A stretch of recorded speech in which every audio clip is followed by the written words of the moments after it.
music was never something I thought I'd make a living at. I loved it. I loved singing. It was a lot of fun, but I figured it would last for about 2 or 3 years, and then I'd be an engineer, you know, because that's what I graduated as. I thought this can't last. There's no possible way. I know all the competition out there is no possible way.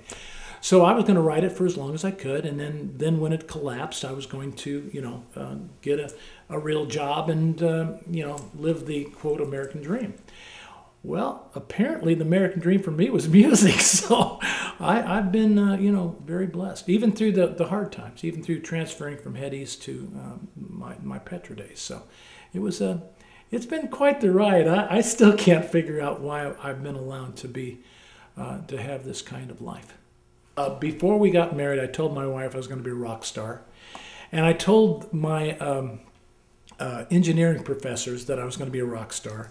I told them that because that was the only way they were going to pass me, you know, because by this time college was one of those things I just tolerated, you know, it got in my way of what I wanted to do.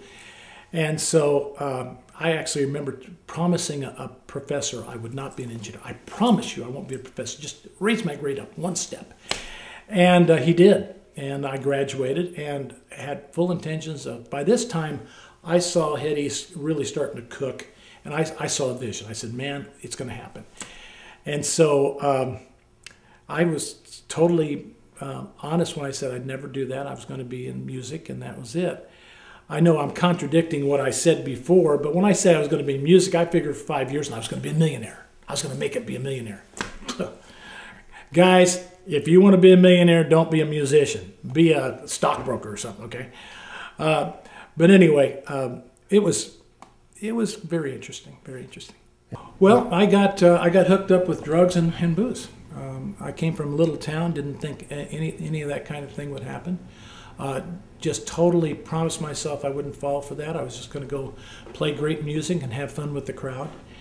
And the problem is, once you have, you know, you can have your dream, but if you have your dream every day, it actually gets boring. And so you're looking for that next high, especially if you're away from home all the time. And I just looked for that next exciting thing. It's funny, but believe it or not, you can get tired of playing in front of 10,000 people every night because it's the same old, you know. And it's like, okay, yeah, oh great, 10,000 here, great, 10,000 here. It was like, okay, what's the thrill? What's different about it, you know? So then came the booze and then the cocaine, and I got hooked on it pretty well. And it's sort of funny. I mean, I got fired because I was, quote, spacing out or whatever. Well, I wasn't spacing out any more than anybody else in our band, but it was called a power play. There was a power play, a lot of shifting around, and there'd been a battle between some of the guys and me, and they just needed to get rid of me. And it was for the best. It was for the best for me and probably for them too. So. Again, the two guys that fired me, I sang with 3 weeks ago and loved it. They're, you know, my buddies still. And really, I've gone to them and thanked them both for doing what they did because it changed my life. And for 6 months after I left R.A.Z, I went on a binge. I mean, I thought I drank and coked up before. Oh man, I went on a 6-month binge that just about destroyed my life. In fact, at the end of it, I almost committed suicide because it seemed like the best thing for me. But as fate will have it, and I don't believe in fate, but my wife got saved. She became a Christian. And during that 6-month period, I didn't want to hear about that. I didn't want to hear about Christ. That's for old people. I don't want that kind of stuff.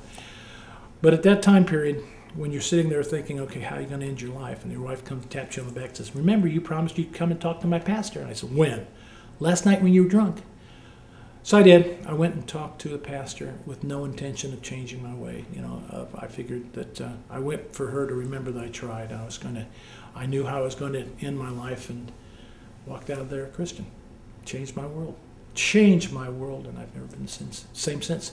Did I get music then? No, actually, I dropped out of music totally because I knew that the temptations were just too easy. You go into the music world, the secular music world is just too easy, just too much. It's not a world of God. It really isn't, or at least it wasn't for me. So I had to leave it, and for 5 years, man, I was out of it. I was totally out of music. I was Changed my life, became the engineer that I told the professors I never would be. Worked in Utah, developing an oil shale mine. That's became assistant project engineer. It was quite a thrill. I mean, it's quite a ride for 5 years. And one day I sat down and said, "This must be the American dream. I've got a great church I'm going to. My kids are going to Christian school. I've got my first home, a great job. This must be it." And all of a sudden I felt like God said, "Nope, this isn't it. Don't be content." Make a long story short, 6 months later, I'm singing with Petra in Australia. And that was the beginning of an amazing 20 years. And I've seen the whole world. Seen the whole world through Petra. And through, if anyone doesn't know who Petra is a Christian rock band who really for the last 20 years have been a cutting edge thing, which was exactly where I wanted to be. Very rock, but with a very positive message about Jesus Christ. And that's the way I've lived. And I love it. It's been an amazing tale since. I don't regret a thing. I mean, I wish that you always are going to, when memories plop up, especially during the Headies days when I was going through my routine and being the big rock star and sputting off every dirty word I could think of and many other things that you hear rockers do. Every once in a while, a little vision will come in, oh, and I just say, "God, forgive me. I'm sorry. I'm very sorry about that." But even that past was used for my future, because I learned so much in the Headies days. I mean, the guys in the band would demand this and demand that. Said, "John, you got to be our lead singer, and lead singers should do this, and they should get up there and be bold and be." And they were right, and I learned and I became that way, and it's exactly what the #1 Christian rock band in the world needed. They needed that front man who took control. So as far as I was concerned, God used those 7 years of learning in Headies, 5 years of getting into the Word, of being a Christian. That's another thing.